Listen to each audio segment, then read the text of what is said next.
أعوذ بالله من الشيطان الرجيم.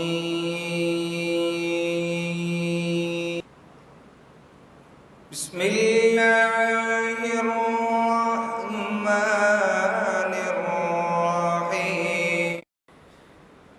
هو الله الذي لا إله إلا هو الملك القدوس السلام المؤمن المهيمن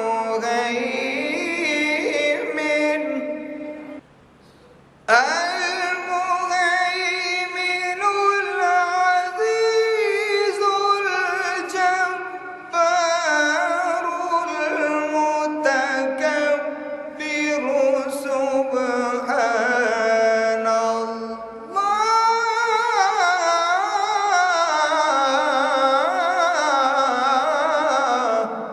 سبحان الله عما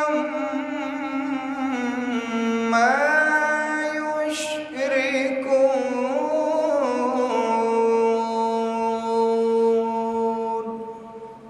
هو الله الخالق البارئ المصور له الأسماء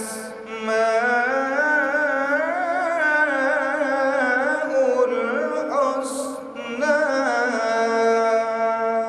يسبح له ما في السماوات والأرض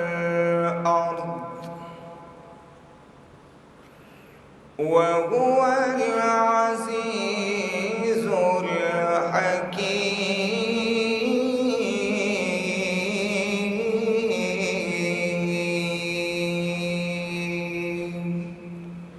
صدق اللہ العظیم. زندگی حقیقت میں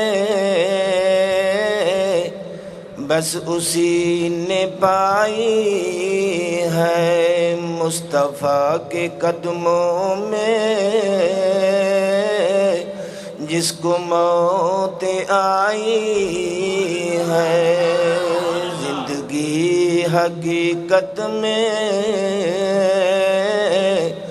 بس اسی نے پائی ہے، مصطفیٰ کے قدموں میں جس کو موت آئی ہے. مجھ کو پیر و مرشد نے یہ بات بتائی ہے، جو نبی کا ہو جائے اس کی کل خدائی ہے. جو نبی کا ہو جائے اس کی کل خدائی ہے. لب پر نعت پاک کا نغمہ کل بھی تھا اور آج بھی ہے. لب پر نعت پاک کا نغمہ کل بھی تھا اور آج بھی ہے. میرے نبی سے میرا رشتہ کل بھی تھا اور آج بھی ہے. میرے نبی سے میرا رشتہ کل بھی تھا اور آج بھی ہے. پست وہ کیسے ہو سکتا ہے جس کو حق نے بلند کیا کیا پست وہ کیسے ہو سکتا ہے جس کو حق نے بلند کیا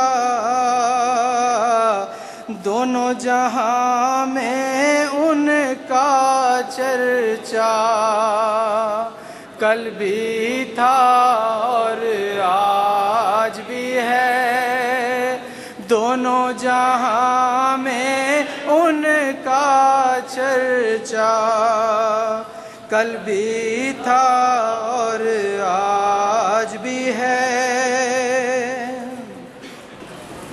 میرے آقا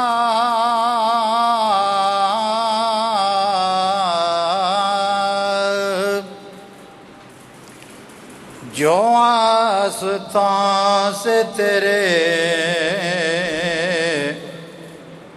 لو لگائے بیٹھے ہیں میرے سونے آقا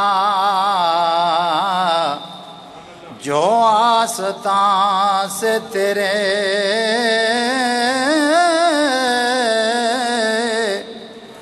لو لگائے بیٹھے ہیں قسم خدا کی زمانے میں چھائے بیٹھے ہیں قسم خدا کی زمانے میں چھائے بیٹھے ہیں نصیر ہم میں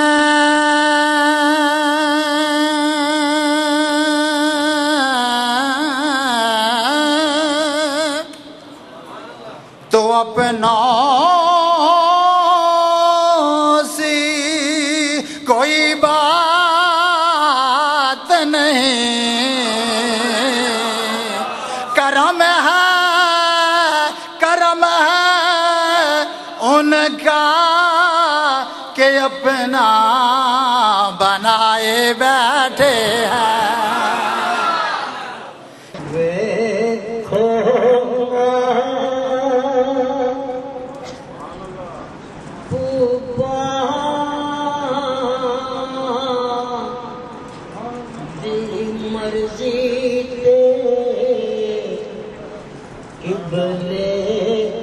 بدلائے چاند نے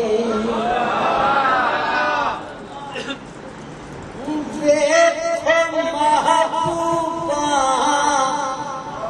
دی مرضی کے قبلے بدلائے چاند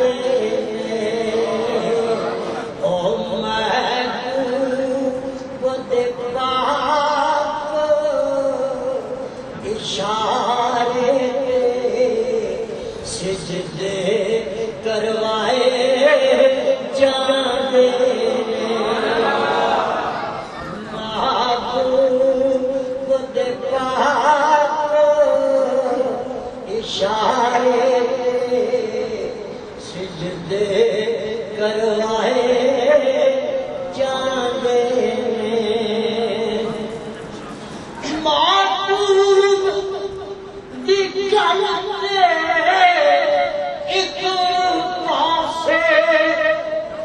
سن کر محبوب دیا محبوب دی گل ایک پاس گل سن محبوب دیا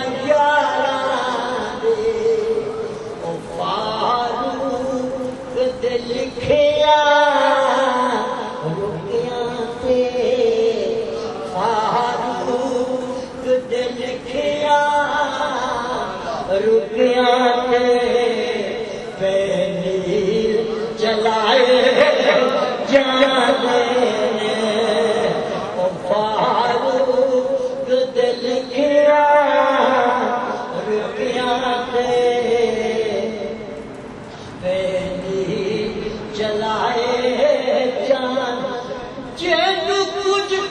جے تو کچھ بھی دینا نہ ہوئے اور جیسی گلنی مننی نہ ہوئے بھلا پوچھو رب تو اے پوچھے بھلا پوچھو رب تو اے پوچھے محبوب بنائے جانے نے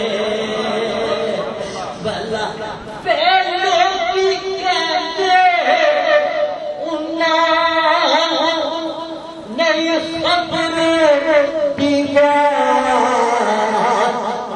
پیچھے او جنہ دی خاطر وحدت دے سب فرد اٹھائے جاتے صلی اللہ علیہ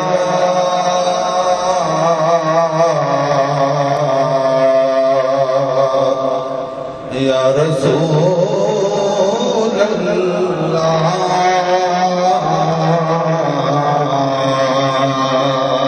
وسلم علیک یا حبیب اللہ کرم کے بادل برس رہے ہیں دلوں کی کھیتی ہری بری ہے یہ کون آیا کہ ذکر جس کا یہ کون آیا کہ ذکر جس کا نگر نگر ہے گلی گلی ہے کرم کے بادل برس رہے ہیں دلوں کی کھیتی ہری بری ہے یہ کون بن کے قرار آیا یہ کون جانے بہار آیا یہ کون بن کے قرار آیا یہ کون جانے بہار آیا گلوں کے چہرے ہیں نکھرے نکھرے جی گلوں کے چہرے ہیں نکھرے نکھرے کلی کلی پہ شگفتگی ہے کرم کے بادل برس رہے ہیں دلوں کی کھیتی ہری بری ہے نبی کی محفل سجائے رکھنا دیوے دلوں کے جلائے رکھنا نبی کی محفل سجائے رکھنا دیوے دلوں کے جلائے رکھنا جو راحت دل سکون جاں ہے وہ ذکر ذکر محمدی ہے کرم کے بادل برس رہے ہیں دلوں کی کھیتی ہری بری ہے مقطع قابل غور نبی کو اپنا خدا نہ مانو خدا سے لیکن جدا نہ جانو نبی کو اپنا خدا نہ مانو خدا سے لیکن جدا نہ جانو ہے اہل ایمان کا یہ عقیدہ جی ہے اہل ایمان کا، یہ عقیدہ خدا خدا ہے، نبی نبی ہے، کرم کے بادل برس رہے ہیں، دلوں کی کھیتی ہری بری ہے۔ الحمد لله الذي بعث إلى كافة الإنسانية سيد الأبرار، والصلاة والسلام على نور الأنوار وسر الأسرار ومحمد المختار وعلى آله الأطهار وأصحابه الأحيار، وأشهد أن لا إله إلا الله وحده لا شريك له، وحده لا شريك له، وأشهد أن محمدًا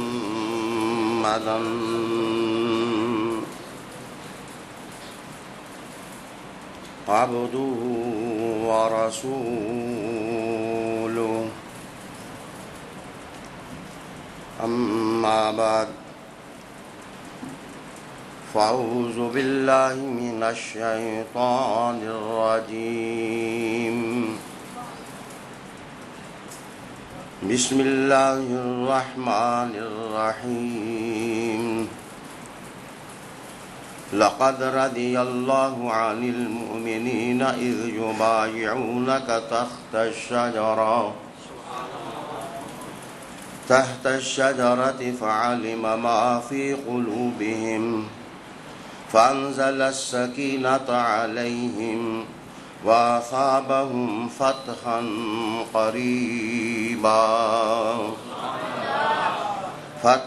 قريبا ومغانم كثيرة يأخذونها، وكان الله عزيزا حكيما، صدق الله مولانا العظيم، وقال الله تعالى في شأن حبيبه مخبرا وآمرا، إن الله وملائكته يصلون على النبي، يا أيها الذين آمنوا صلوا عليه وسلموا تسليما، الصلاة والسلام عليك يا سيدي يا رسول الله، وعلى آلك وأصحابك يا سيدي ويا سندي يا حبيب الله۔ اللہ تعالیٰ کی حمد و ثناء اور حضور صلی اللہ علیہ وآلہ وسلم کی ذات و برکات اور آپ کے آل و اصحاب پر ہدیہ درود و سلام عرض کر لینے کے بعد، عزت کے لائق اور توقیر و تکریم کے لائق حضرت علامہ مولانا مفتی محمد لیاقت علی صاحب زیدہ مجدہ، عالی مرتبت جناب زینت القرآن حضرت علامہ مولانا اللہ بخشتا زیدہ علمہ،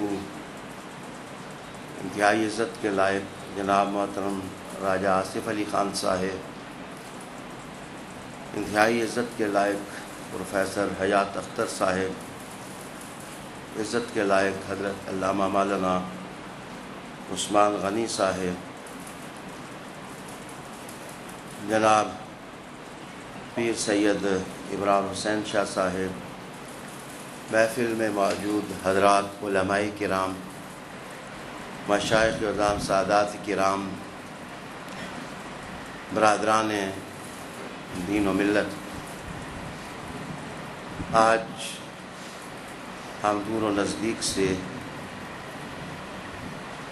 جس عنوان کے حوالے سے حاضری کے لیے جمع ہوئے ہیں وہ عنوان ہے حضرت سیدنا عثمان ابن عفان رضی اللہ تعالی عنہ کی ذات گرامی، ان کی تاریخ اکمل اور ان کے جلیل القدر کارنامے، ان کی ذات میں موجود دعوات اور ان کی زندگی کا پیغام۔ ظاہر ہے تھوڑے وقت میں ان ساری باتوں پر سیر حاصل گفتگو شاید نہ ہو سکے، لیکن عقیدت کی حاضری کے لیے تو چند حرف بھی بہت ہوتے ہیں۔ میں نے قرآن حکیم فرقان مجید سے سورہ فتح کا ایک حوالہ قائم کیا ہے۔ یہ آیہ کریمہ ترتیب کے اعتبار سے سورہ فتح کی 18ویں آیت بنتی ہے۔ آیت اپنی اسلوب کے اعتبار سے کیف و مستی سننے والے کے روح میں ڈھیل دیتی ہے، اس لیے کہ اس کا جو عمود تفسیری ہے وہ اللہ تعالیٰ کی رضا ہے اور اللہ تعالیٰ کی خوشنودی ہے۔ میرے خیال میں انسانی عظمتوں کے معیار قائم کرتے ہوئے اگر کاروان انسانیت یہ معیار قائم کر لے کہ ہم نے عظمت کے ہار اس کے گلے میں ڈالنے ہیں جس کی زندگی میں اللہ کی رضا کی دولت سب سے زیادہ ملتی ہے، تو بہت سارے جھگڑے خود بخود ختم ہو جاتے ہیں اور انسان اپنے فکری سفر کو منزل نصیب کر سکتا ہے۔ قرآن حکیم فرقان مجید ارشاد فرماتا ہے کہ لقد رضی اللہ عن المؤمنین، بے شک اللہ راضی ہو گیا مومنوں سے، ایمان والوں سے، اذ یبایعونک تحت الشجرہ، جب وہ محبوب آپ کی بیعت کر رہے تھے ایک درخت کے نیچے، فعلم ما فی قلوبہم، اور جان رکھا اللہ تعالیٰ نے جو کچھ کہ ان کے دلوں میں تھا، فانزل السکینۃ علیہم، تو اللہ تعالیٰ نے ان پر سکینہ نازل کیا، اطمینان کی کیفیت اتاری، اصابہم فتحا قریبا، اور قریب ہی کے زمانے میں ایک اور فتح سے ان کو نوازا اور بہت ساری غنیمتیں اور فتوحات وہ لینے والے ہوئے، اور اللہ غالب ہے اور حکمت والا ہے۔ سامعین با تمکین،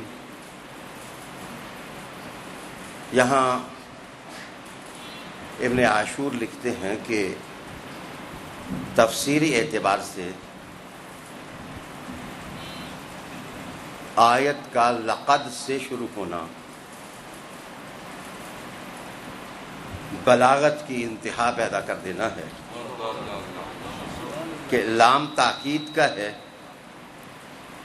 اور پھر اسلام تاکید کا قد پر داخل ہونا اور پھر رضا کے عنوان کو اور خوشنودی کی بات کو رضیہ ماضی کے صیغے سے تعبیر کرنا، اس کا مطلب یہ ہے کہ بات یہ نہیں ہے کہ اللہ راضی ہو جائے گا یا اللہ خوش ہو جائے گا یا اللہ تعالیٰ انہیں نواز دے گا. قرآن مجید کے اسلوب نے کہا کہ یہ بات تاکیدی ہے، اس کو اچھی طرح سمجھو، یہ بڑی پختہ بات ہے کہ اللہ ان سے راضی ہو گیا ہے. گویا اس کو ماضی کے صیغے سے تعبیر کرنا یہ قطعیت کا معنی پیدا کرنے کے لیے ہے کہ جن مومنوں کا بیان ہو رہا ہے ان مومنوں کے بارے میں کوئی یہ نہ سمجھے کہ کچھ سے وہ راضی ہوا ہے اور کچھ سے وہ راضی نہیں ہوا. فرمایا کہ اس آیت کا جو عنوان ہے وہ سب کے سب ایسے ہیں کہ اللہ ان سے راضی ہو گیا ہے. گرامی قدر سامعین، پھر ابن عاشور مزید اس پر لکھتے ہیں کہ اذ یبایعونک، سیاق کلام ایسے بھی ہو سکتا تھا کہ کہا جاتا کہ جب ان لوگوں نے بیعت کی حضور کی تو اللہ ان سے راضی ہو گیا. یعنی مومنوں نے جب حضور کی بیعت کی اللہ ان سے راضی ہو گیا. لیکن اللہ تعالیٰ نے بیعت کے لیے یبایعونک کا کہا، مضارع کا صیغہ استعمال کیا، اور رضا کے لیے ماضی کا صیغہ استعمال کیا. اس کا معنی کیا ہے کہ ایک تعبیر ماضی کی ہے اور ایک تعبیر مضارع کی ہے. وہ کہتے ہیں کہ دراصل رضا کو تو اللہ نے قطعی بنانا تھا کہ جو حضور کے صحابہ حضور کے ساتھ حدیبیہ کو گئے اللہ ان سے راضی ہو گیا. معنی یہ ہے کہ وہ مسلک مر گئے جن مسلکوں نے یہ کہا کہ اللہ ابو بکر سے راضی نہیں، یا عمر سے راضی نہیں، یا عثمان سے راضی نہیں، یا علی سے راضی نہیں. رب نے کہا جو جو حدیبیہ میں میرے محمد مصطفیٰ کے ساتھ تھا اللہ ان سب سے راضی ہو گیا ہے. لَقَدْ رَضِيَ اللَّهُ عَنِ الْمُؤْمِنِينَ اِذْ يُبَایِعُونَکَ. اب اس کو مضارع میں رب کریم نے سمو دیا، اور مضارع کا معنی ہوتا ہے یا وہ حال سے تعلق رکھتا ہے یا وہ مستقبل سے تعلق رکھتا ہے. تو معنی یہ ہو گیا کہ محبوب جب وہ تیری بیعت کر رہے ہیں، جب وہ تیری بیعت کر رہے ہیں تو اللہ ان سے راضی ہو گیا. اب اس کو حال سے تعبیر کرنے کا معنی کیا ہے؟ ابن عاشور لکھتے ہیں چونکہ قرآن قیامت تک کے لوگوں نے پڑھنا تھا، ایک کا بیان اللہ نے دے دیا، دوسرے کی تصویر دے دی کہ رب کریم نے کہا کہ یہ منظر جب حضور صحابہ کے ہاتھ پکڑ کر ان کو بیعت کر رہے تھے یہ کوئی ماضی کا منظر نہیں ہے، یہ ایسا منظر ہے کہ اے قاری قرآن جب تو قرآن پڑھے ذرا اس تصویر کو آنکھوں کے سامنے لے آنا کہ غلامان محمد کس طرح مصطفیٰ کا ہاتھ پکڑ رہے تھے. لقد رضی اللہ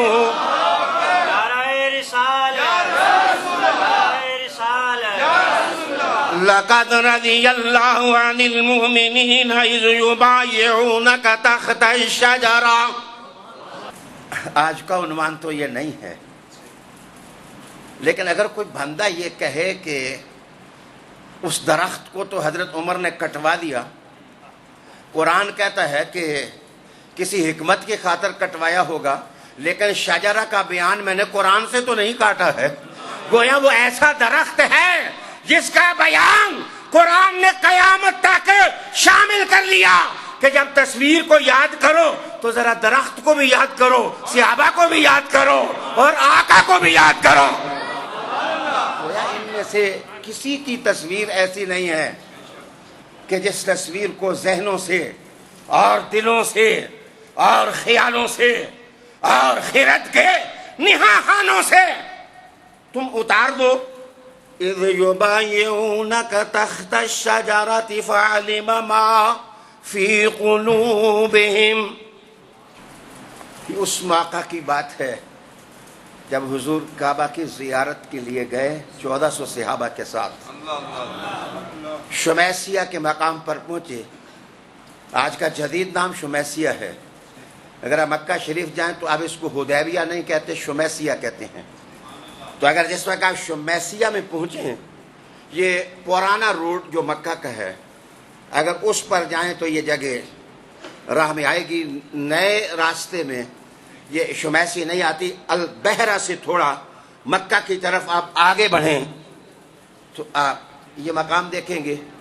رحمت عالم صلی اللہ علیہ وآلہ وسلم جب یہاں پہنچے تو آپ نے حضرت عثمان ابن عفان رضی اللہ تعالی عنہ کی ذات بابرکات کو سفیر بنا کر اہل مکہ کی طرف بھیجا کہ ان کو جا کر باور کرا ہو کہ ہم جنگ کے لیے نہیں آئے، ہم کعبہ کی زیارت کے لیے آئے ہیں. اگر ہم لڑائی کی خاطر آئے ہوتے تو اسلحہ لے کے آتے.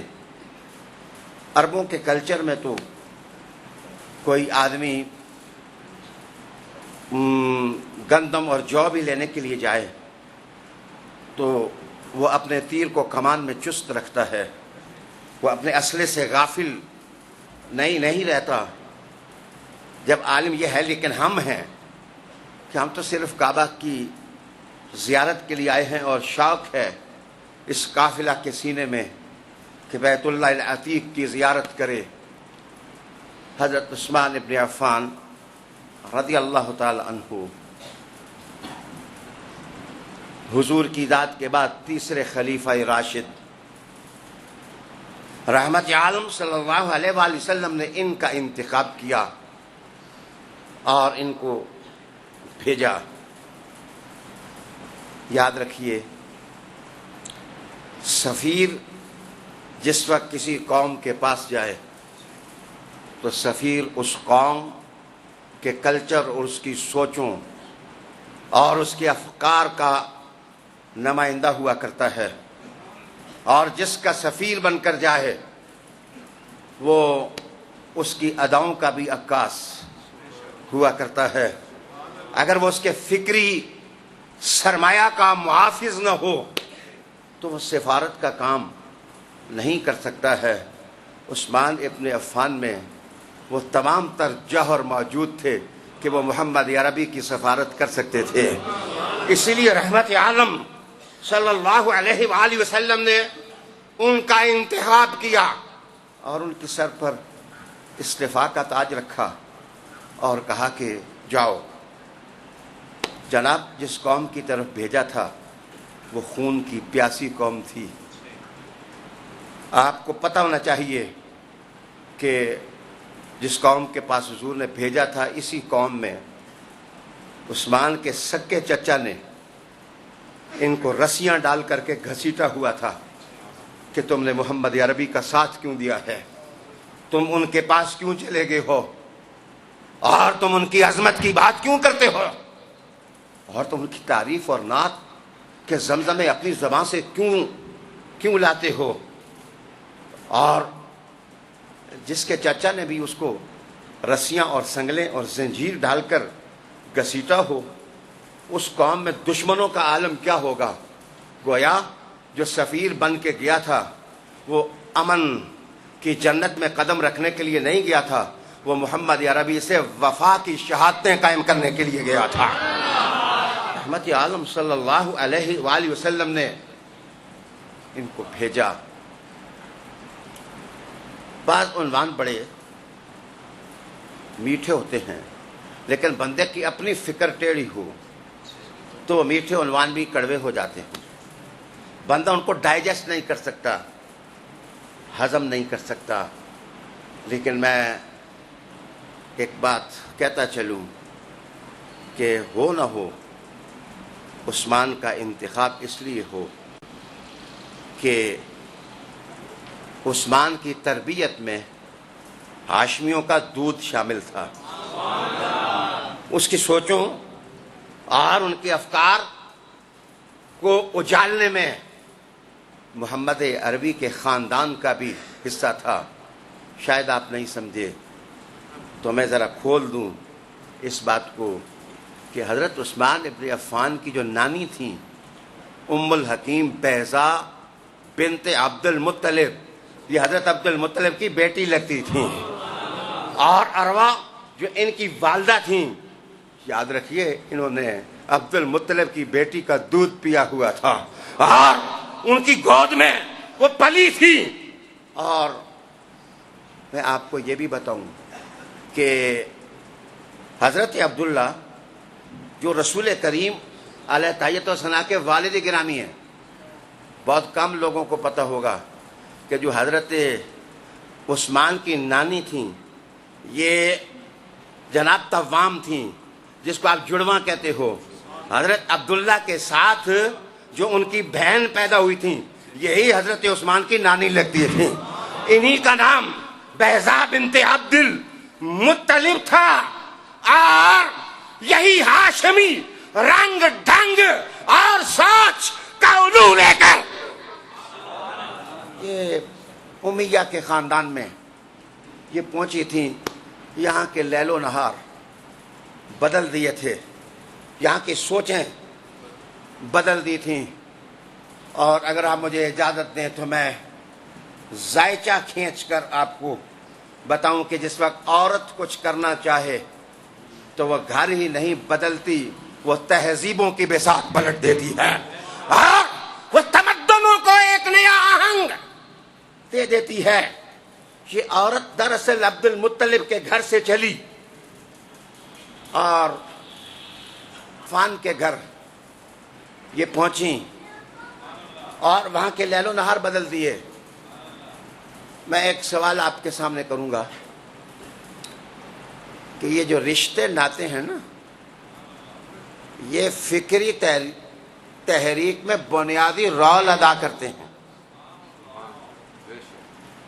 دیکھیے میں آپ سے پوچھتا ہوں کہ خیبر کی جنگ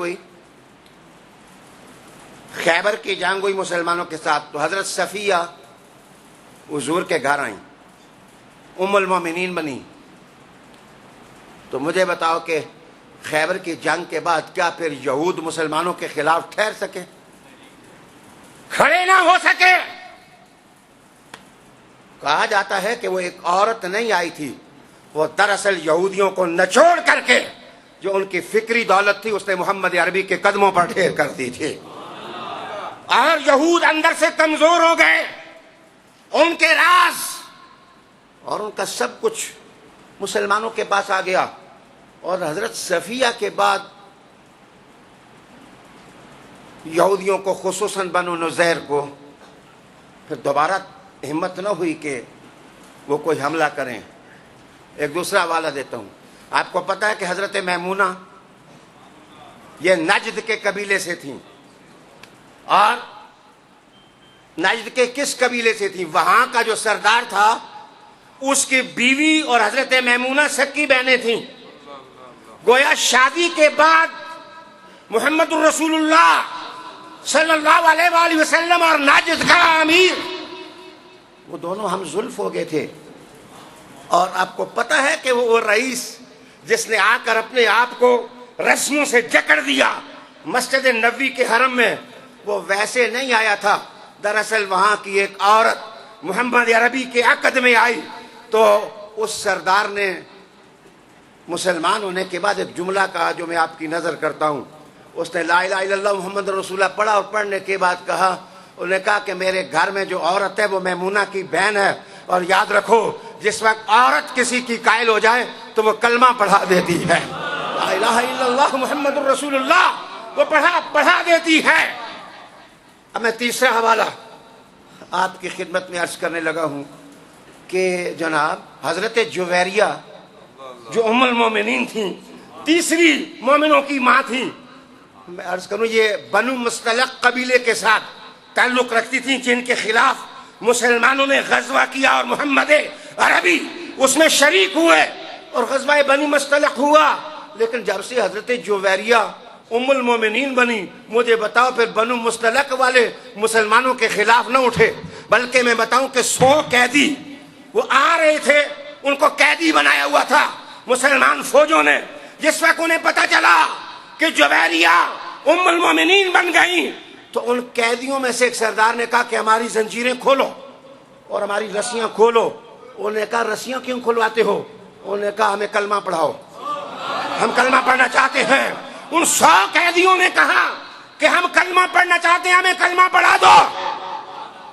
کسی بندے نے کہا کہ نہ جنگ ہوئی ہے، نہ کچھ سمجھایا ہے، نہ کوئی مبلغ آیا ہے، لیکن تم نے کلمہ پڑھنا تم نے شروع کر دیا ہے، وجہ اس کی کیا بنی ہے؟ اس نے کہا کہ ہماری عورت جویریہ حضور کے گھر میں جا کر ام المومنین بن گئی ہے، اب ہم جنگ کر ہی نہیں سکتے ہیں، ہماری خیریت اسی میں ہے کہ ہم کلمہ پڑھ لیں لا الہ الا اللہ محمد رسول اللہ صلی اللہ علیہ وآلہ وسلم. میں ایک چوتھا حوالہ آپ کو دوں. پتہ نہیں، ویسے یہ میری تقریر کا حصہ نہیں تھا، لیکن پتہ نہیں کہاں سے یہ باتیں ٹپک کر میرے دماغ میں آ گئی.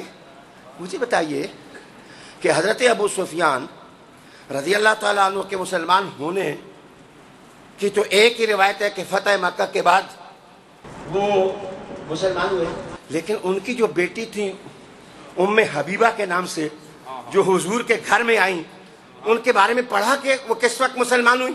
ایک روایت ہے فتح مکہ کے بعد، اور ایک روایت یہ ہے کہ باپ کے رویے کو دیکھ کر ام حبیبہ نے کلمہ پڑھ لیا، اور جس وقت دیکھا کہ انہیں کلمہ پڑھ لیا باپ مخالفت کرتا ہے تو رحمت عالم صلی اللہ علیہ وآلہ وسلم نے ام حبیبہ کو اپنے عقد میں لے کر ام المومنین بنا دیا.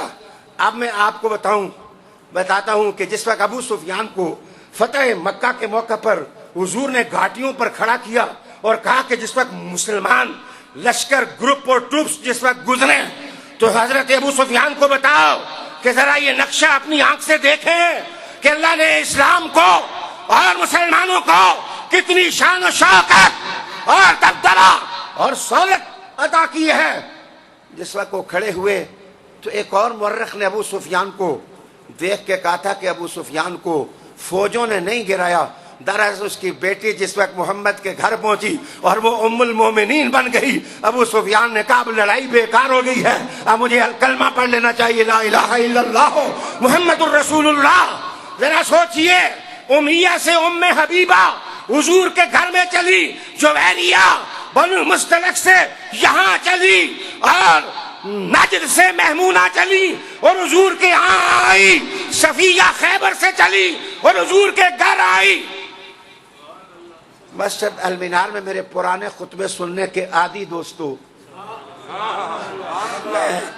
میں آپ سے کہوں گا کہ یہ جو جغرافیہ آپ بتاؤ، ادھر مدینہ ہے، خیبر اس طرف ہے، نجد اس طرف ہے، جناب یہ مکہ کے سنگلاخ چٹانیں اس طرف ہیں، اور اس طرف یمن کا علاقہ ہے، اور اس طرف دریا اس سرزمین کو سمندر ذرا دور ہٹ کر کے چھوتا ہے، اگرچہ اس کا زیادہ حصہ سمندر سے ملتا ہے سعودی عرب کا، لیکن چاروں طرفوں سے، میں دھیمے لہجے میں کہنے لگا ہوں، ایک ایک عورت اللہ نے ایسی حضور کے گھر پہنچائی کہ ایسے لگا کہ لوگوں کے مرد روک دیتے ہیں محمد کے گھر آنے والی عمروں کی ماں نے سیسا پلائی دیوار فکری قائم کر دی کہ اب محمد عربی کے چمن کو کوئی لوٹنے والا لٹیرا ہو ہی نہیں سکتا.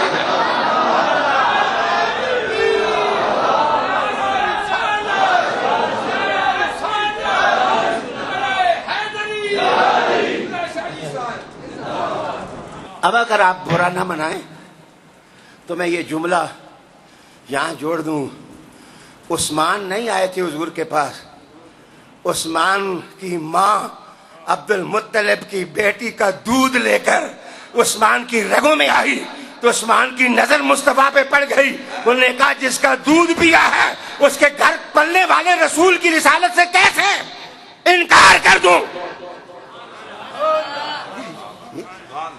یہی وجہ ہے.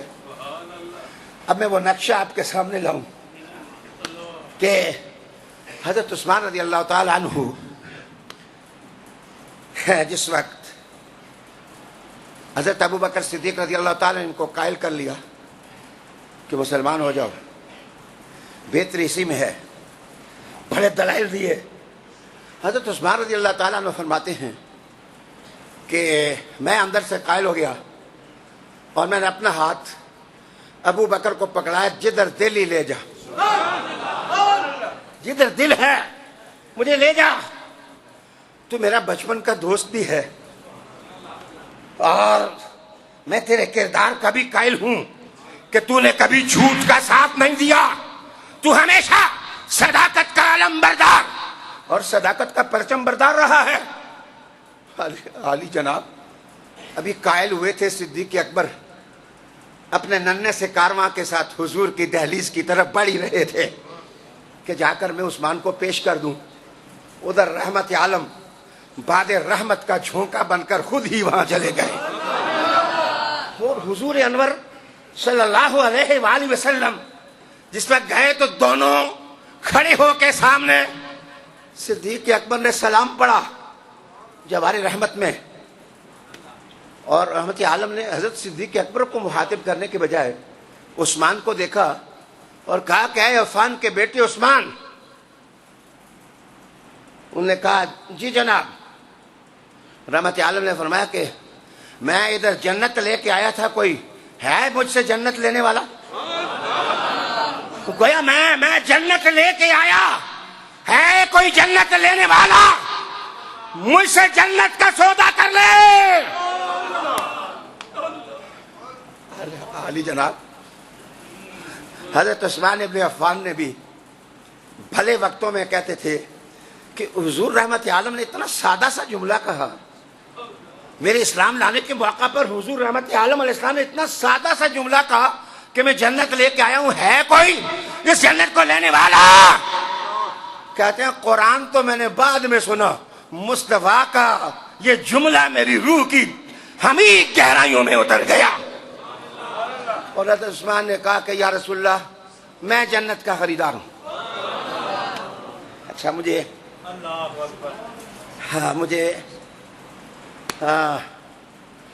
اپنے استاد محترم کا دورہ حدیث پڑھاتے ہوئے ایک علمی روحانی لطیفہ یاد آیا کہ جس وقت یہ روایت آپ نے پڑھائی نا کہ عثمان وہ ہیں جنہوں نے حضور سے 2 دفعہ جنت خریدی. عثمان وہ ہیں کہ جنہوں نے رسول اکرم صلی اللہ علیہ وآلہ وسلم سے 2 مرتبہ جنت خریدی. تو میرے استاد صاحب نے حدیث کی قرات کرنے والے طالب علم سے کہا کہ نہیں 3 دفعہ خریدی. 2 دفعہ نہیں, 3 دفعہ خریدی. وہ کہنے لگے حضور یہاں تو 2 دفعہ مینشن کیا گیا اور آپ فرماتے ہیں 3 دفعہ. انہوں نے فرمایا کہ تم کہتے ہو کہ ایک وہ جنت خریدی عثمان نے جب مدینہ کے مسلمانوں کو پینے کا پانی نہیں ملتا تھا, جب مدینہ کے مسلمانوں کو پینے کے لیے پانی نہیں ملتا تھا تو رحمت عالم علیہ السلام نے ارشاد فرمایا تھا کہ ہے کوئی بحر روما کو خرید کر مسلمانوں کے لیے وقف کر دے اور مجھ سے جنت لے لے. مجھ سے جنت لے لے, مجھ سے جنت لے لے اور مدینہ کے مسلمانوں میں پانی تقسیم کرنے کی خاطر وہ قربانی دے. عثمان تجھے سلام, عثمان تجھے کردار کا سلام, عثمان تجھے عظمتوں کا سلام, تجھے بخت کا سلام, تجھے تقدیر کا سلام, تجھے عالم اسفل کا سلام, تجھے عالم بالا کے ملائکہ کا سلام. کہتے ہیں کہ باقی سارے چہرے دیکھنے لگے تو حضرت عثمان رضی اللہ تعالیٰ چپ کر کے چادر کھینچی, وجود ایسا تھا اور چادر کھینچی, باہر نکل گئے. سارے حیران رہ گئے, حریم رسالت میں جنت کا سودا ہو رہا ہے اور عثمان چادر کھینچتے باہر کدھر چلے گئے. تھوڑی دیر صدیق اکبر جو ان کا بچپن کا یار اور معتمد, انہیں بلایا. بلانے کے بعد کہا کہ وہ یہودی کہتے ہیں کہ 32,000 کا بیچیں گے یا 22,000 کا, یہ پیسے لے لے جتنے کا خریدتے ہیں لے اور حضور کو کہہ دینا جنت مجھے دے دے. جنت مجھے دے دیں جناب 22,000 یا 32,000. میں یہ بھول کے نہیں, اختلاف روایات پر 2 عدد, 2 میں رقم بیان کر رہا ہوں, 22,000 یا 32,000 میں کنواں خریدا, حضور سے جنت خرید لی. دوسرا موقع وہ تھا جب جیش الاسرہ مدینہ سے رخصت ہو رہا تھا, غزوہ تبوک تھا, اور 30,000 مسلمانوں کا لشکر عیسائیوں کے خلاف جس وقت سینہ تانے منزل کی طرف دلا ہونے لگے, تو حضور رحمت عالم نے مسجد نبوی میں آ کے چھوٹا سا خطبہ دیا اور کہا کہ ہے کوئی میرے اس لشکر پر ایثار کرنے والا؟ آج ایک ایک پوٹی کوڑی کی ضرورت ہے, کوئی ہے جنت مجھ سے خرید لے؟ تو عثمان پھر کھڑے ہوئے, انہوں نے کہا کہ یا سیدی یا رسول اللہ کتنی سواریاں چاہیے؟ حضور رحمت عالم نے کہا کہ جتنی بھی ہو ضرورت ہے. حضرت عثمان نے کہا 1,000 اونٹ میری طرف سے, 1,000 اونٹ میری طرف سے. تو کہا صرف 1,000 اونٹ؟ کہا یا رسول اللہ کچھ درہم دینار بھی لا رہا ہوں. آ کر کے جس وقت حضور کے سامنے ڈھیر کیے نا, ہائے ہائے, صحیحین کی حدیث کہ رحمت عالم علیہ السلام نے ان درہموں اور دیناروں کو اٹھا لیا اپنے ہاتھ میں, ان کو اس طرح کبھی اس ہاتھ میں, کبھی اس ہاتھ میں, کبھی اس ہاتھ میں, کبھی اس ہاتھ میں, پھر ان کو جھولی میں ڈال دیا. کبھی حضور جھولی میں اس طرح کرتے, کبھی اس طرح کرتے. کہتے ہیں عثمان نے مجھ سے جنت خرید لی ہے. کوئی 1 مرتبہ نہیں, 2 مرتبہ. میرے استاد صاحب نے کہا انہی 2 مرتبہ تو نہیں خریدی, جب مسلمان ہوئے تھے تو حضور نے کہا تھا ہے کوئی جنت لینے والا؟ عثمان نے کہا جنت مجھے دے دے, کلمہ میں پڑھ لینا ہو لا الہ الا اللہ محمد الرسول اللہ صلی اللہ علیہ وآلہ وسلم. عالی وقار دوستو, حضرت عثمان ابن عفان رضی اللہ تعالی عنہ, ویسے چونکہ دوستوں کے ساتھ دشمن بھی رکھتا ہوں نا, اس لیے احتیاط کے جملے میں استعمال کرتا ہوں, اس لیے کہ بعض دوست جو ہیں وہ سننے کے لیے نہیں فساد کے لیے تشریف لاتے ہیں. ہمارے لیے قابل عزت ہیں جس نیت سے بھی تشریف لائیں. لیکن میں ایک بات سنوں, اگر میں یہ کہہ دوں کہ حضور نے تحریک اسلام کا جو قوام تیار کیا تھا وہ رشتوں ناتوں ہی سے تیار کیا تھا تو یہ غلط نہ ہوگا. میں نے کہا ادھر بیویاں آئیں,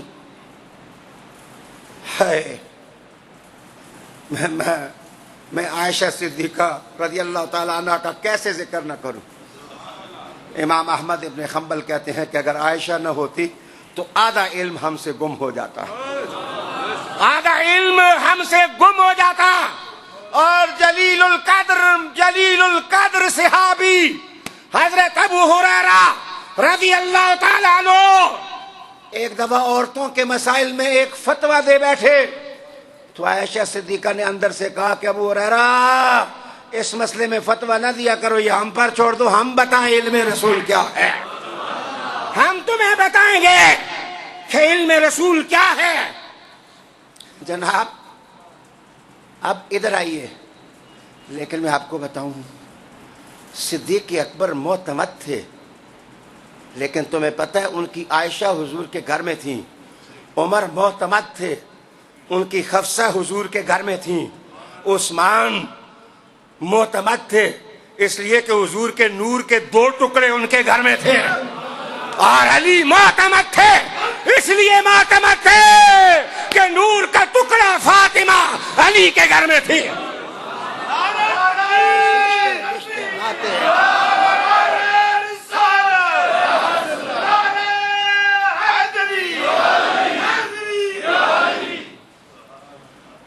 علی جناب میں پوچھنے لگا ہوں کہ ویسے دیکھو علماء کرام کے کام علماء پر چھوڑا کرو, بالوں کی کھال نہ اتارا کرو, اس لیے کہ علماء کی مجبوری ہے کہ وہ بعض اوقات حضور کو نور نہیں مانتے لیکن عثمان کو ذو نورین مان لیتے ہیں. لیکن عوام کی تو کوئی مجبوری نہیں ہے، آپ کی تو کوئی مجبوری نہیں ہے، اور تمہارے اعلیٰ حضرت کی بھی کوئی مجبوری نہیں ہے. وہ تو کہتے ہیں تیری نسل پاک میں ہے بچہ بچہ نور کا، تو ہے عین نور، تیرا سب گھرانہ نور کا. فاضل بریلوی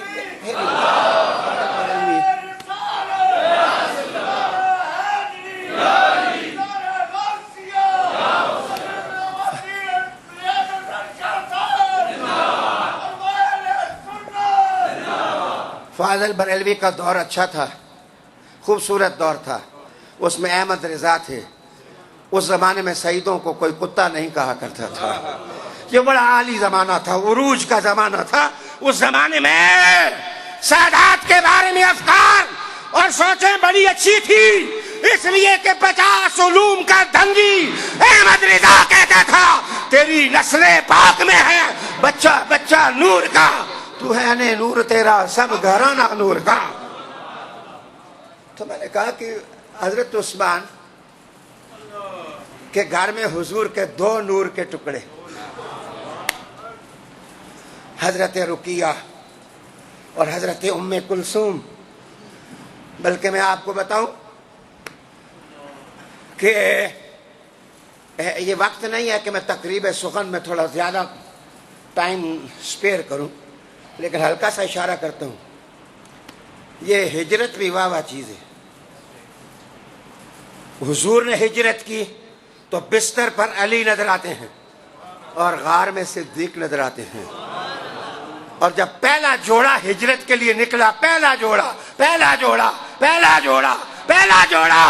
جو نکلا وہ عثمان اور حضرت رقیہ، حضور کے نور کا تیسرا ٹکڑا. جناب وہ حبشہ کی طرف ہجرت کر کے گئے، اور حضور علیہ السلام نے ایک حدیث میں فرمایا کہ عثمان وہ ہے کہ اگر میری ایک بچی اور ہوتی ام کلثوم کے بعد، حضور میں وہ بھی دے دیتا. اور میں نے ایک حدیث پڑھی، انہوں نے کہا کہ اگر میری 40 بچیاں بھی ہوتی تو میں عثمان کو دے دیتا. اب معیار کیا تھا کہ حضرت عثمان رضی اللہ تعالیٰ عنہ کے بارے میں یہ کہا. عزیز سنیے، حضور میں کہ احسن زوج رآہ انسان، حضور کی حدیث ہے، انسانی آنکھ نے جو حسین ترین جوڑا زمین پر دیکھا ہے وہ رقیہ و عثمان، وہ رقیہ اور عثمان کا جوڑا ہے. میں ایک جگہ یہ حدیث بیان کرنے لگا تو مجھے کہنے لگے پھر علی اور فاطمہ کے جوڑے کے بارے میں آپ کیا کہیں گے؟ میں نے کہا تمہیں حدیث سمجھ نہیں آئی. حضور نے کہا کہ زمین پر انسان نے جو حسین ترین جوڑا کوئی دیکھا ہے تو وہ عثمان اور رقیہ کا ہے، اور کسی نبی نے جو حسین جوڑا دیکھا ہے وہ محمد الرسول اللہ کی فاطمہ اور علی کا جوڑا ہے، اور علی کا جوڑا ہے. بھائی ان کی شان کا کم تو نہیں ہے نا. یہاں حضور نے انسان کا لفظ استعمال کیا، اور علی تو چشم نبوت کا تارا تھا نا جی، اور فاطمہ تو حضور کے جگر کا ٹکڑا تھی نا جی. لحموں کا لحمی، جسموں کا جسمی، اور حربوں کا حربی، اور سلموں کا سلمی. مولا علی کو، یہ تو عثمان غنی صاحب کے جلسے میں فاطمہ الزہرا کی شان بیان کروں گا تو یہ عنوان وہاں کا ہے. توجہ حضور رحمت عالم احسن زوج رآہ انسان رقیہ و عثمان. اور ایک اور بات بتاؤں، اس کو غور سے سنیں،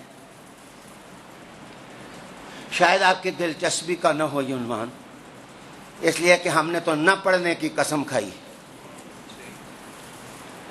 دوسرے لوگوں کے مدارس میں 1000 10,000 طلبہ، اور ہم ایک دوسرے کی پگڑیاں اچھالیں، ایک دوسرے کے دامن ہم پھاڑ رہے ہیں، اور ایک دوسرے کی عزتوں اور احترامات کے ساتھ کھیل رہے ہیں. یہ ہماری حالت ہے، اور دوسرے لوگ اپنے بچوں کو پڑھا رہے ہیں. لیکن میں آپ کو بتاؤں، حضور رحمت عالم نبی تھے اور سارے نبیوں کے سردار. آپ کے سینے پر اقرا والی صورت اتری تھی اور نون والقلم والی صورت اتری تھی. تو میں آپ کو بتاؤں کہ یہ کیا وجہ ہے کہ آپ بتا سکتے ہیں کہ پہلی وحی کس نے لکھی؟ پہلی وحی کس نے لکھی؟ مولا علی فرماتا میں نے لکھی. وہ جتنے بھی کاتبین ہیں سب کو سلام، سب کو سلام. لیکن قرآن کی پہلی آیت لکھنے والے علی کا بھی تو کوئی احسان ہوگا. اے امت، تیری گردن پر کوئی احسان تو ہوگا. اور آپ کو بتاؤں، اس کے بعد جس نے پہلی سورت لکھی وہ کون ہے؟ حضرت عثمان کہتے ہیں آیت پہلی علی نے لکھی، سورت پہلی عثمان نے لکھی ہے.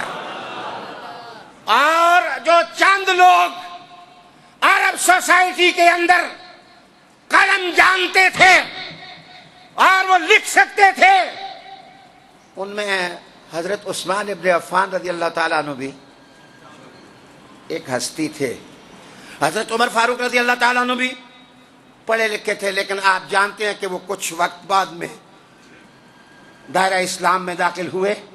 لیکن حضرت عثمان تو کہتے ہیں کہ انی لرابع رابعہ، فرمایا کہ مجھ سے پہلے علی مسلمان ہوئے تھے، مجھ سے پہلے صدیق مسلمان ہوئے تھے، مجھ سے پہلے زید مسلمان ہوئے تھے، اور چوتھا بندہ جو مسلمان ہوا ہے وہ عفان کا بیٹا عثمان مسلمان ہوا ہے. اور اگر عثمان ابن عفان ان کے بقول انی لرابع رابعہ کا قول مانا جائے تو آپ کہہ سکتے ہیں نا کہ حضور نے پہلا سیکٹری اپنا کون رکھا؟ معتمد. اس کو بولتے ہیں معتمد. اس زمانے میں معتمد کہتے ہیں. میں اس مستشرق کے الفاظ کو خراج تحسین پیش کرتا ہوں جس نے گلیٹنگ سٹارز آف محمد صلی اللہ تعالی علیہ وسلم صحابہ کی تاریخ لکھی، اور صحابہ کی تاریخ لکھتے ہوئے کہتا ہے کہ فرسٹ سیکٹری آف محمد صلی اللہ تعالی علیہ وسلم واز عثمان ابن عفان. کہ حضور رحمت عالم علیہ تحیت و ثنا کا جو پہلا سیکٹری اور معتمد تھا جس سے حضور لکھواتے تھے وہ حضرت عثمان ابن عفان تھے. آپ وحی بھی لکھتے، اوامر بھی لکھتے، آپ قرآن بھی لکھتے، اور جو حکم نامے اور فرمان رحمت عالم جاری کرتے وہ بھی آپ قلم بند کرتے. پڑھے لکھے تھے تو لکھتے تھے نا جی. اس زمانے میں جس وقت قلم پکڑنا نہ آئے، اور حضرت عثمان ابن عفان اتنے پڑھے لکھے. اللہ اکبر. میرے دوستو، ایک حدیث آپ کو سناؤں. میرے پاس یہ حلوۃ الاولیاء ہے، یہ بڑی پرانی کتاب ہے عربی کی. میں متن آپ کے سامنے پڑھنے لگا ہوں. لوگ اکٹھے ہوئے حضرت حسن کے پاس آئے رضی اللہ تعالیٰ عنہ، اور انہوں نے کہا کہ اے حسن، تو علی کا بیٹا ہے اور علوم کے خزانے کی کنجی ہے. ہم ایک سوال پوچھنے آئے. انہوں نے کہا پوچھو. کیا پوچھتے ہو؟ انہوں نے کہا کہ ذکر عثمان ابن عفان، انہوں نے عثمان ابن عفان کا ذکر کیا کہ تمہارے خیال میں عثمان ابن عفان کیسے آدمی ہیں؟ تم ان کے بارے میں کیا کہتے ہو؟ یہ صفحہ نمبر 75 ہے. انہوں نے کہا الان یجی امیر المومنین. انہوں نے کہا کہ ذرا ٹھہرو، مولا علی آنے والے ہیں، میں ان سے پوچھوں گا کہ وہ آپ کو بتائیں گے عثمان کون ہے. الان یجی امیر المومنین، ابھی امیر المومنین علی آنے والے ہیں. قال فجاء علی، حضرت علی آ گئے. فقال علی، آپ نے کہا تم نے مجھ سے پوچھا ہے کہ عثمان کیا ہے، کون ہے، کیسے ہیں؟ كان عثمان من الذين آمنوا وعملوا الصالحات ثم اتقوا وآمنوا ثم اتقوا وأحسنوا والله يحب المحسنين. انہوں قرآن کی یہ آیت عثمان کے بارے میں آئی ہے کہ وہ جو ایمان لائے، پھر تقویٰ کیا، پھر ایمان لائے، اچھے عمل کیے، پھر تقویٰ کیا، پھر تقویٰ کیا اور احسان کیا. ہمیں رب ذوالجلال نے بار بار تقویٰ کی جو سند دی ہے وہ عثمان ابن عفان کو دی ہے. عثمان ابن عفان رضی اللہ تعالیٰ عنہ کو یہ سند دی ہے. یار ادھر دیکھو، بڑا مشکل کام ہے کہ اگر لیاقت مجھ سے پڑا ہے نا تو اللہ اس کو اور عزت دے. تو میں اگر اس کو میں کہہ دوں، دیکھو میں ہم لوگ تو بہت چھوٹی چھوٹی چیزیں آبزرو کرتے ہیں. یہ عثمان جو ہے نا، ابھی میں نے 500 روپیہ 100 کا نوٹ غلام نبی صاحب کو دیا، تو عثمان صاحب نے 500 کا نوٹ دے کر کے 400 کا مجھے دے دیں. تو میں سمجھ رہا تھا اس کی آنکھ سے کہ یار میرے پیر کے نوٹ ہیں تو چلو 500 کا نوٹ ادھر کر دوں، 4 میں اپنے پاس لے آؤں، جی میں اپنے جیب میں ڈال لوں. تو بھائی جو آدمی نسبت کی قدر کرتا ہے وہ تو چھوٹی چھوٹی چیزوں میں، اور پیر بھی اندھے نہیں ہوتے، ان کو پتہ ہوتا ہے کہ کون کس وقت کیا کر رہا ہے. تو جناب ایک چھوٹا سا شاگرد جو پلا ہو، اس کو اگر میں کہہ دوں یہ ابو البیان ہے، تو اپنی صنعت پر کاغذوں میں سرٹیفکیٹ محلے کریے وہ کہتا ہے کہ استاد صاحب نے مجھے ابو البیان کہا ہے. اب میری طرف دیکھو، علی چھوٹے تو نہیں تھے، مصطفیٰ علم کا شہر اور علی اس کا دروازہ. اور علی سے پوچھا جائے کہ عثمان کیا ہے، فرمایا ایمان تقویٰ، پھر ایمان، پھر تقویٰ، پھر ایمان، پھر تقویٰ. اگر تقویٰ میں کوئی گندا ہوا دیکھنا چاہتے ہو تو وہ عثمان کو دیکھ لو نا. اللہ سبحانہ نے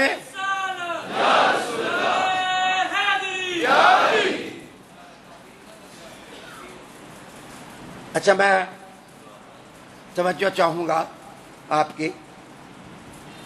پتوں کی ایک شعر ہے، سنا ہوگا نام آپ نے. پتوں کی کہ ایک مولوی صاحب ہوتے تھے، وہ تراویح کی نماز مسجد میں نہیں پڑھتے تھے. تو ایک دفعہ پھنسا کے جلسے سے آئے، آگے تراویح لیٹ تھی، شبینہ ہو گیا. حافظ صاحب نے تلاوت لمبی کر دی، پڑھ دیے 9 پارے. ان کو چڑھ گیا غصہ، انہوں نے تھانے نے رپٹ درج کرا دی، ہے تو نے 9 پارے پڑھ دیتے. وہ بندے پتوں کی کہ دوڑتے دوڑتے میرے پاس آئے کہ جی تھانے میں پرچہ ہو گیا. میں نے کہا کس کا پرچہ ہو؟ جی حافظ صاحب نے 9 پارے پڑھ دیتے ہیں. حافظ صاحب نے 9 پارے قرآن پڑھ دیا. جناب ایک پارا سننا مشکل، 2 پارے پڑھنے مشکل، 3 پارے پڑھنے مشکل. رمضان المبارک آئے گا اور جناب آپ دیکھو گے پہلے دن رش، دوسرے دن بہت رش، تیسرے دن رش بر رش، اور چوتھے دن رش کٹ رش. پھر جو ہے نا وہ ریورس گیئر لگنا شروع ہو جائے گا اور آدمی کم ہونے لگ جائیں گے. اور ایک حافظ صاحب کو لوگ بہت ملتے تھے تراویح کے بعد. وہ کہنے لگا یہ بہت لوگ ملنے والے ہیں. ان کے دوسرے ساتھی نے کہا غم نہ کرو، چوتھے دن ایڈے نہیں ہونے لگے، 4-5 ہی ہونے لگے جو ہاتھ میں لائیں گے. یہ تو 10 دن کی باتیں، 10 راتوں کی باتیں ہیں جو رش ہوتا ہے. اب میں بات مطلب کی بتاؤں. حضرت عبد الرحمن تیمی کہتے ہیں کہ میں مقام ابراہیم پر میں نے عشاء کی نماز پڑھی، صلیت العتمہ علی مقام. میں نے مقام ابراہیم پر عشاء کی نماز پڑھی. جب میں عشاء کی نماز پڑھ چکا تو فجاء رجل من ورائی ووضع یدہ علی کتفی. بندہ ایک پیچھے سے آیا، پیچھے سے آ کر کے اس نے اپنا ہاتھ میرے کندھے پر رکھا، میرے کندھے پر رکھ کے کہا کہ میں 2 رکعت پڑھنے لگا ہوں، میرے ساتھ پڑھو گے؟ تو کہتے ہیں میں نے غور سے دیکھا، اللہ اکبر، تو مسلمانوں کا امیر عثمان ابن عفان تھے رضی اللہ تعالیٰ عنہ، جو آئے اور اپنا ہاتھ میرے کندھے پر رکھا. ہائے، ہاتھ رکھ کے انہوں نے کہا تھکو گے تو نہیں اگر میں تھوڑا قرآن زیادہ پڑھ دوں؟ انہوں نے کہا نہیں میں نہیں تھکتا جی، میں سنوں گا قرآن مجید. کہتے ہیں کہ سلام عثمان ابن عفان کو الحمد سے شروع ہوا اور دوسری رکعت میں والناس تک پڑھ کر کے سلام پھیرا اور کہا کہ آپ تھکے تو نہیں ہیں آپ تھکے تو نہیں ہیں جو ایک ایک رات میں ایک ایک نشست کے اندر قرآن مجید پڑھ لے. اللہ اکبر. اس پر مجھے ایک اور بات یاد آئی کہ حضرت نائلہ کہتی ہیں، یہ حضرت عثمان کی بیوی کہتی ہیں کہ جن دنوں باغیوں نے حضرت عثمان ابن عفان کو گھیر لیا، پانی بند کر لیا اور بلوا ہو گیا، شہادت عثمان قریب نظر آنے لگی تھی،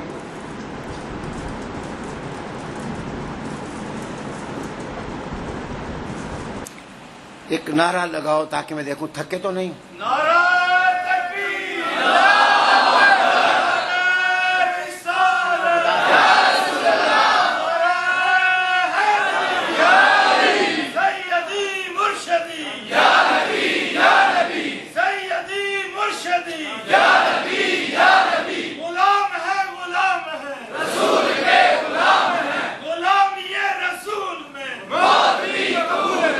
توجہ چاہوں گا کہ حضرت معاویہ رضی اللہ تعالیٰ عنہ جس وقت دیکھا کہ بلوا ہو گیا تو انہوں نے پیغام بھیجا. وہ پیغام میں پڑھ کے سناتا ہوں. حضرت عثمان ابن عفان کی طرف آپ نے کہا کہ اللہ اکبر، کہ یا امیر المومنین آپ ایسے کریں، آپ شام آ جائیں، ان باغیوں نے آپ کو گھیر لیا ہے، میں توڑ دوں گا کسی طریقے سے معاشرہ، تو آپ شام آ جائیں، شام امور صحیح ہو جائیں گے. تو پتہ ہے کیا جواب دیا حضرت عثمان؟ میری آج کی تقریر کا حاصل پتہ ہے حضرت عثمان نے آگے سے کیا لکھا؟ یا مجھے پیر کرم شاہ صاحب کا جواب آج کے زمانے میں اچھا لگا، یا مجھے پہلے زمانے میں سے حضرت عثمان کا جواب اچھا لگا. پیر کرم شاہ صاحب کو کسی نے کہا کہ یہ کافر جنہوں نے ان کی سوئم کی وہ کافر، جو 40واں کیا وہ کافر، جو ان کی مغفرت کی دعا کی وہ کافر. ایک بندے نے کہہ دیا. ایک زمانے میں اسی قسم کی بات تھوڑے پہلے زمانے کے بندے نے کر دی. ضیاء القرآن، اونچی دکان، پھیکا پکوان، اس قسم کی باتیں. اور جب پیر صاحب نے کوئی جواب نہ دیا تو انہوں نے ان کو خط لکھا کہ میں نے اتنی محنت کی، آپ کو گالیاں دی ہیں، فتوے لگائے ہیں، اتنی میں نے پیسہ لگایا ہے، تو آپ نے جواب ہی نہیں دیا حضرت صاحب مجھے کوئی. انہوں نے خط کے پیچھے حدیث لکھی اور خط بھیج دیا کہ من حسن اسلام المرء ترک ما لا یعنی ہے. کسی شخص کے اسلام کا حسن یہ ہے کہ وہ لا یعنی چیزوں کو چھوڑ دینا. فرمایا کہ میرا کام ہی نہیں ہے میں لا یعنیاں ماروں اور میں ادھر ادھر اپنا وقت ضائع کروں. میرا کام ہے میں مصطفیٰ کے قرآن کے دیے جلاتا رہوں اور کتاب اللہ کی تعلیمات کا چراغاں کرتا رہوں. اچھی زندگی تو یہی ہے کہ کوئی گالی دے چھوڑو، چپ ہو، افوض امری، میں اللہ اللہ کے سپرد کرتا ہوں سب کچھ. اچھا حضرت عثمان کو کہا کہ آپ آ جائیں جی، شام شام حاضر.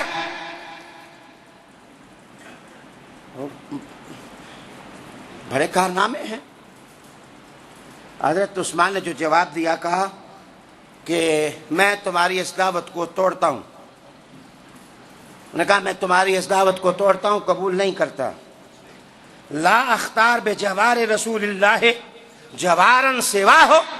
مجھے اللہ نے محمد مصطفیٰ کا پڑوس دیا ہے، میں حضور کا در چھوڑ کے کہیں شام آ جاؤں؟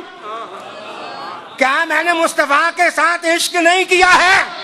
کیا میں نے رسول کریم سے محبت نہیں کی ہے؟ کیا میں نے جان رحمت کے جوڑے نہیں اٹھائے؟ تمہیں سمجھنا چاہیے کہ میں وہی عثمان ہوں جن کو مشرکوں نے جب میں سفیر بن کے گیا تھا تو کہا تھا کہ کعبے کا طواف تو کر لے. عثمان نے کہا ہے کعبے جب تک میرا محمد طواف نہیں کرے گا میں تیرا طواف بھی نہیں کروں گا نا. مصطفیٰ طواف نہیں کریں گے میں کعبے تیرا طواف بھی نہیں کروں گا. دین کا کوئی معیار ہونا چاہیے, دین کا کوئی, نمازوں کا معیار ہونا چاہیے, روزوں کا معیار ہونا چاہیے. یہ کیا معیار ہوا کہ بندہ کہ جی نماز میں خیال آ جائے حضور کا تو نماز ٹوٹ جاتی ہے. یہ تو بڑھ ہے دیوانے کی.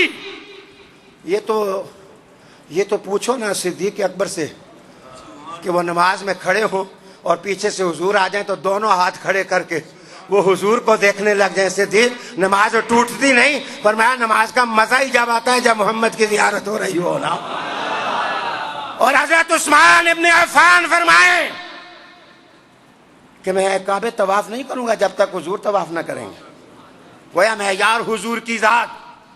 تو آج بھی آپ نے جواب دیا کہ میں شام نہیں آؤں گا اس لیے کہ مجھے اللہ نے حضور کا جواب دیا. قرآن کے وَلَوْ أَنَّهُمْ إِذْ ظَلَمُوا أَنفُسَهُمْ جَاءُوكَ, اور میں حضور کا دروازہ چھوڑ کے چلا جاؤں. ادھر میری طرف دیکھو, یہ اس سے پوچھو نا جس کی گردن پر چھری ہو, ہاں جی, اور تلوار کاٹنے لگے ہو اور شہادت سامنے ہو. اے عثمان, تلواریں دیکھ کے محمد سے وفا نبھانا یا تیرا کام ہے یا کربلا والی حسین کا کام ہے نا. حسین کا کام ہے رضی اللہ تعالیٰ عنہ.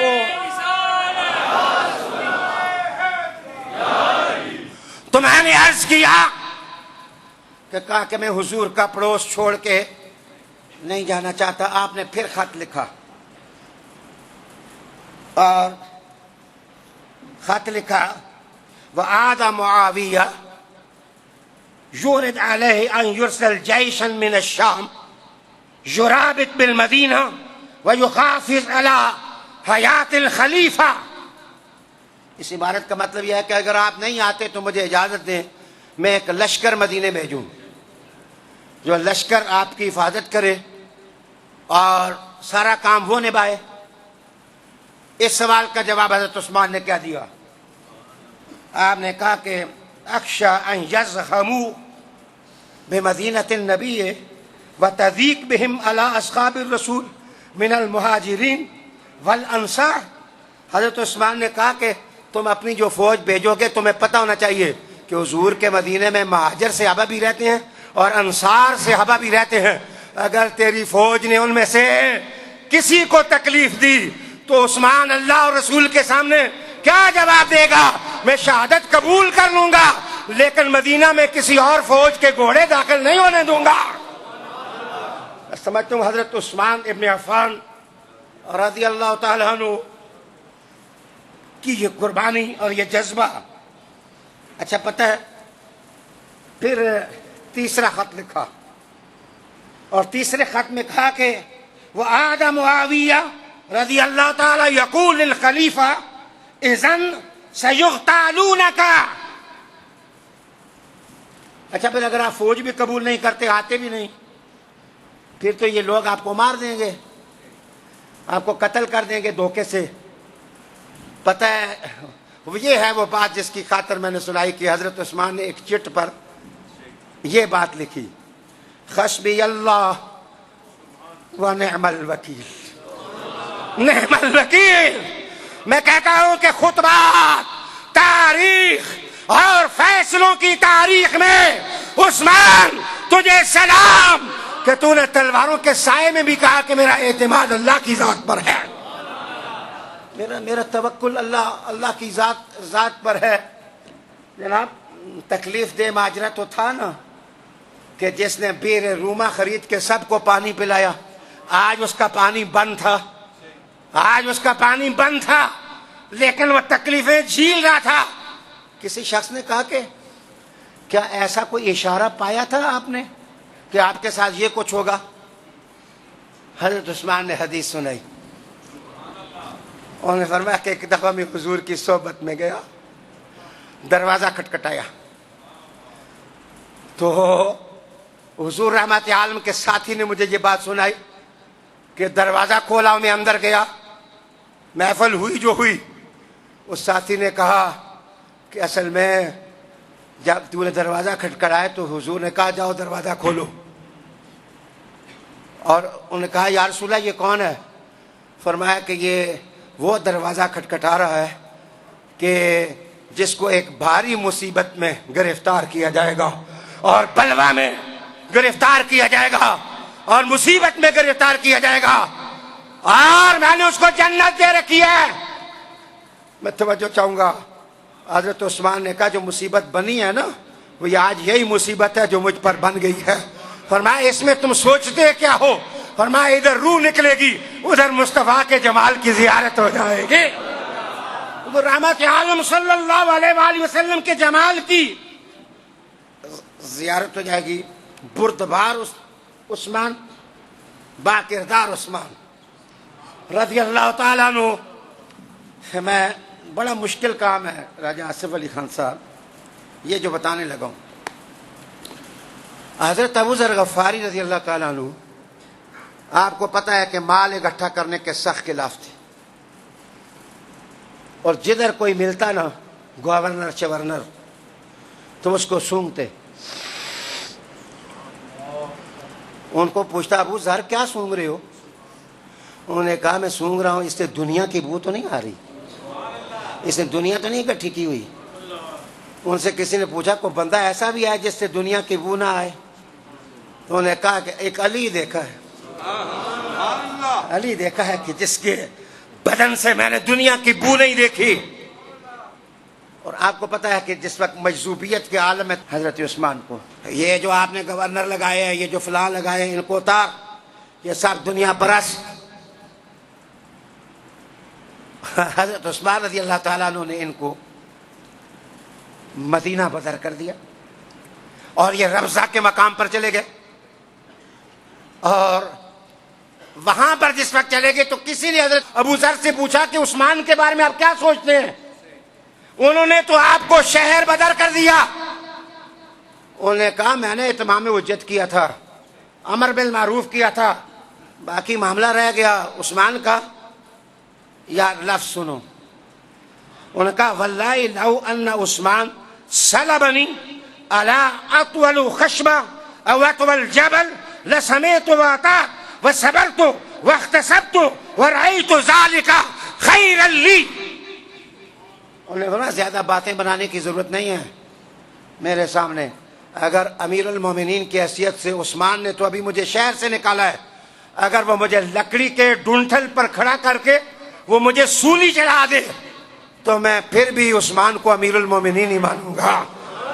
میں ان کو اپنا امیر مانوں گا اور میں ان کی اطاعت کروں گا اور میں اس کو اپنے لیے بہتر سمجھوں گا. ادھر دیکھو اس جملے کا مزہ آپ کو اب نہیں آئے گا، اب آئے گا. میں نے ایک دفعہ اپنے اسٹوڈنٹ ایک کو کہا کہ یا تجھے میں نکالتا ہوں گھر چلا جا، یا نہیں نکالتا تو میری سزا برداشت کر لیں. انہوں نے کہا جی سزا آپ دے دیں، میں جاتا نہیں. میں نے اس کو کہا کہ گراؤنڈ کے چکر لگا، جب تک تو گرتا نہیں ہے میں تجھے چھوڑتا نہیں. چکر لگا دوڑ. اس نے چکر لگایا کوئی 101 چکر لگایا نا. مجھے آ کے کہا جی میں گھر جاتا ہوں، میں گھر جاتا ہوں جی، میں نہیں چکر کاٹتا جی.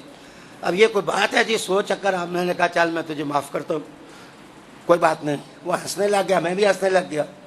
اب حضرت ابو ذر غفاری رضی اللہ تعالیٰ عنہ کا قول میں آپ کو سنانے لگا ہوں.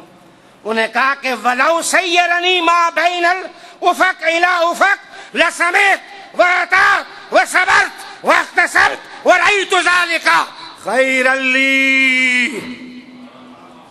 انہوں نے کہا کہ اگر امیر المومنین یہ فیصلہ کر دینا تو ابو ذر کو کہیں کہ چل ایک افق سے مشرق سے مغرب تک دوڑ لگا اور ادھر سے کہیں ادھر سے دوڑ ادھر لگا، تو کہیں کہ میں دوڑ لگانا شروع کر دوں گا. میں عثمان ابن عفان کی امارت کا انکار نہیں کروں گا، میں انکار نہیں کروں گا.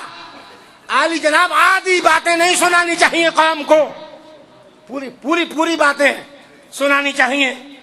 پھر آپ نے کہا کہ وَلَوْ رَدَّنِي إِلَىٰ مَنْزِلِي لَسَمِعْتُ وَأَطَعْتُ وَصَبَرْتُ واختصرت ورأيت ذلك خيرا لي، اگر یہ تو مجھے ربضہ میں ٹھہرایا، اگر مجھ سے گھر چھین لیں، مجھ سے سب کچھ چھین لیں اور مجھے گیٹ اوے کر دیں، تو میں حضرت عثمان ابن عفان کو امیر ماننے سے انکار نہیں کروں گا۔ اب میری طرف توجہ میں آپ کی چاہوں گا۔ عالی جناب، یہ جو خلفائے راشدین ہیں، اس لیے خلفائے راشدین نہیں ہیں۔ ایک اور بات یاد آ گئی، حضرت عمار ابن یاسر اور سعد بن ابی وقاص ان کے گھر کے سامنے آئے اور انہوں نے کہا باہر نکلو امیر المومنین، ہم نے آپ سے چند باتیں کرنی ہیں۔ حضرت عثمان نے کہا ذرا تھوڑا ٹھہر جاؤ، خود ہی چلے جائیں گے۔ حضرت سعد بن ابی وقاص چلے گئے اور حضرت عمار نے کہا میں نہیں آتا جب تک باہر نہیں نکلیں گے۔ تو حضرت عثمان نے اپنے غلام کو بھیجا کہ جاؤ کسی طریقے سے ان کو، جلال میں ہے مجھ پر، صحابی ہیں حضور کے، ان کو کسی طرح بھیج دو۔ تو وہ باہر نکلا اور اس نے کوڑا مارا اور حضرت عمار ابن یاسر کو لگا اور ان کے کندھے سے خون جاری ہو گیا اور آواز آ گئی امیر المومنین کو، اور امیر المومنین باہر نکلے۔ ذرا اس منظر کو ہم نے دیکھو کہ حضرت عمار ابن یاسر کو سامنے کھڑا کیا اور کوڑا ان کے ہاتھ میں دیا اور کہا کہ آپ جب تک عثمان کو مار کر کے ادھر سے خون نہیں نکالتے میں اندر نہیں جاؤں گا۔ فَلْيُقْتَسْ مِنِّي، آپ مجھ سے بدلہ لے لیں، آپ مجھ سے بدلہ لے لیں، ہاں مجھ سے بدلہ لے لیں۔ جناب، خلافت راشدہ وہ ہوتی ہے جو خلیفہ راشد ضرورت پڑے تو اپنی پیٹھ اپنی رعایا کے ایک شخص کے سامنے رکھ دے کہ تو مجھ سے قصاص لے لے، اس لیے کہ میں محمد کے نظام کے جھنڈے بلند کرنے کے لیے آیا ہوں۔ عثمان بن عفان،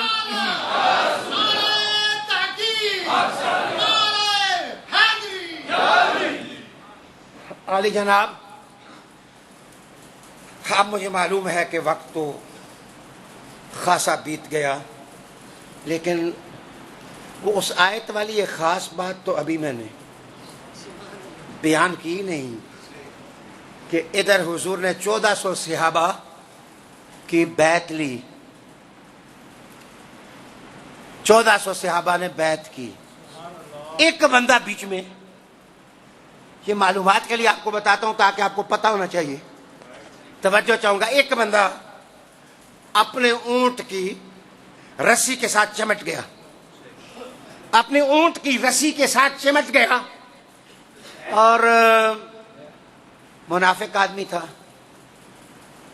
وہ کون تھا جو بیعت نہیں کرنا چاہتا تھا؟ تو جناب بارگاہ محبت سے یہ فتویٰ بھی صادر ہوا کہ یہ منافق یہ نہ سمجھے کہ مسلمانوں کا آقا دیکھ نہیں رہا۔ حضور نے کہا ذرا دیکھو اونٹ کی رسی کے ساتھ کون چمٹا ہوا ہے جو اس وقت میری بیعت سے انکار کیے جا رہا ہے اور دور ہٹے جا رہا ہے۔ قیس کو پکڑا گیا، نام اس کا تھا قیس، اس کو پکڑا گیا اور پکڑنے کے بعد رحمت عالم کے سامنے پیش کیا گیا، یہ قرض میرے نام کی اس کے ساتھ کیا ہوا۔ لیکن میں بات کہ رحمت عالم نے بیعت کی تو سلمہ ابن اقوا فرماتے ہیں کہ ہم نے حضور کی بیعت موت پر کی، کہ ہم موت تک لڑتے رہیں گے، اور جابر کہتے ہیں کہ موت پر بیعت نہیں کی، ہم نے جنگ لڑنے پر بیعت کی کہ جب تک عثمان واپس نہیں آ جاتے یا اگر ان کو شہید کر دیا گیا ہے تو ان کا بدلہ نہیں لے لیتے، ہم اپنی تلواروں کو نیام کے اندر نہیں ڈالیں گے۔ تو رحمت عالم علیہ السلام نے اس پر بیعت لی۔ یار وہ منظر دیکھو نا، اس جبائی ہو نہ کا کہ وہ منظر کیسا ہوگا، سارے ایک ایک دفعہ بیعت کر رہے تھے، 10-10 8-8 7-7 6-6 1-1 2-2، اور ایک سلمہ ابن اقوا تھے جو ادھر سے جب کوئی آتا وہ بیچ میں داخل ہوتے، کہتے حضور پھر بیعت، وہ ہاتھ حضور کے ہاتھ میں دیتے تھے۔ کسی نے کہا کہ یہ کیا ہے کہ جب بیعت ہوتی ہے تم اپنا ہاتھ آگے بڑھا دیتے ہو؟ تو رحمت عالم نے کہا اس کو کرنے دو، اس کی ادا، اس کو بار بار کی بیعت کرنے دو۔ اور بالآخر وہ تاریخی منظر آ گیا سامنے کہ رحمت عالم علیہ السلام نے اپنا ہی ہاتھ اپنے ہی ہاتھ میں پکڑا اور فرمایا ایک ہاتھ میرا ہے ایک ہاتھ عثمان کا ہے. یہ ہاتھ میرا ہے اور یہ ہاتھ میرے عثمان کا ہے. بس مسئلے سارے تو حل ہو گئے. حضور نے حضرت عثمان کے ہاتھ کو اپنا ہاتھ قرار دے دیا. اس کا معنی یہ ہے جیسے ساری کائنات خرچ میں کر سکتا ہوں، کوئی شخص میرے عثمان کو دولت پسند نہ کہے، عثمان کا ہاتھ محمد کا ہاتھ ہے، مصطفیٰ کریم کا ہاتھ ہے، تاکہ کوئی الزام ان پر نہ ڈرے. اور اس ید پر ہے تو وہ ظالم معتزلہ ہے، اہل سنت نہیں ہے، لیکن زمخشری نے کشاف کے اندر نہیں، اپنے ایک مقالہ کے اندر اس نے جو، میں اب حسین خیالات بھی کیسے کہوں، کوئی بندہ یہ نہ کہے جو سنی نہیں ہے اس کے خیالات کو حسین کہہ رہے ہیں، لیکن بہرحال زمخشری نے لکھا کہ ید کا معنی قوت ہے، ید کا معنی سلطنت ہے، ید کا معنی طاقت ہے، ید کا معنی سخاوت ہے، ید کا معنی کرامت ہے، ید کا معنی نسب ہے، ید کا معنی رشتہ داری ہے. گویا محمد عربی نے کہا عثمان، عثمان وہ ہے جس کو سب کچھ محمد نے دے دیا ہے. ایک ہاتھ اپنا قرار دے کے اور ایک ہاتھ حضرت عثمان کا. عالی جناب دوستو، اللہ تعالیٰ نے نزول کے اعتبار سے مؤخر ہے اور ترتیب کے اعتبار سے مقدم ہے. پہلی آیت اس میں اللہ تعالیٰ نے فرمایا کہ یہ جو حضور کی بیعت کر رہے ہیں ان کے ہاتھوں پر خدا کا ہاتھ ہے، اللہ کا ہاتھ ہے. گویا مصطفیٰ کے ہاتھ کو رب ذوالجلال نے اپنا ہاتھ قرار دے دیا. تو میں کہہ سکتا ہوں عثمان نے مصطفیٰ کی بیعت نہیں کی تھی، مصطفیٰ کے خدا کی بھی بیعت کی تھی. عالی مرتبت دوستو، عادت مبارک یہ تھی کہ پیسے ہی نہیں پیش کرتے تھے. جب کوئی چیز اچھی آپ کو نظر آتی وہ حضور کی خدمت میں آ کر تحفہ دیتے، اور رحمت عالم جب تحفہ قبول فرماتے ان کو دعائیں دیتے.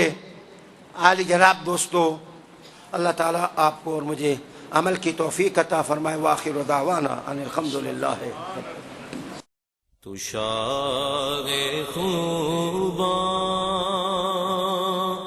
تو جانے جانا، تو شاہ خوباں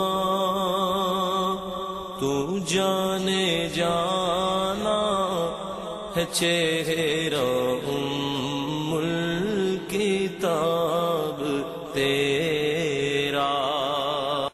تو شاہ خوباں تو جانے جانا، تو شاہ خوباں تو جانے جانا ہے، چہرہ ام الکتاب تیرا. تو شاہ خوباں تو جانے جانا، تو شاہ خوباں تو جانے جانا ہے، چہرہ ام الکتاب تیرا.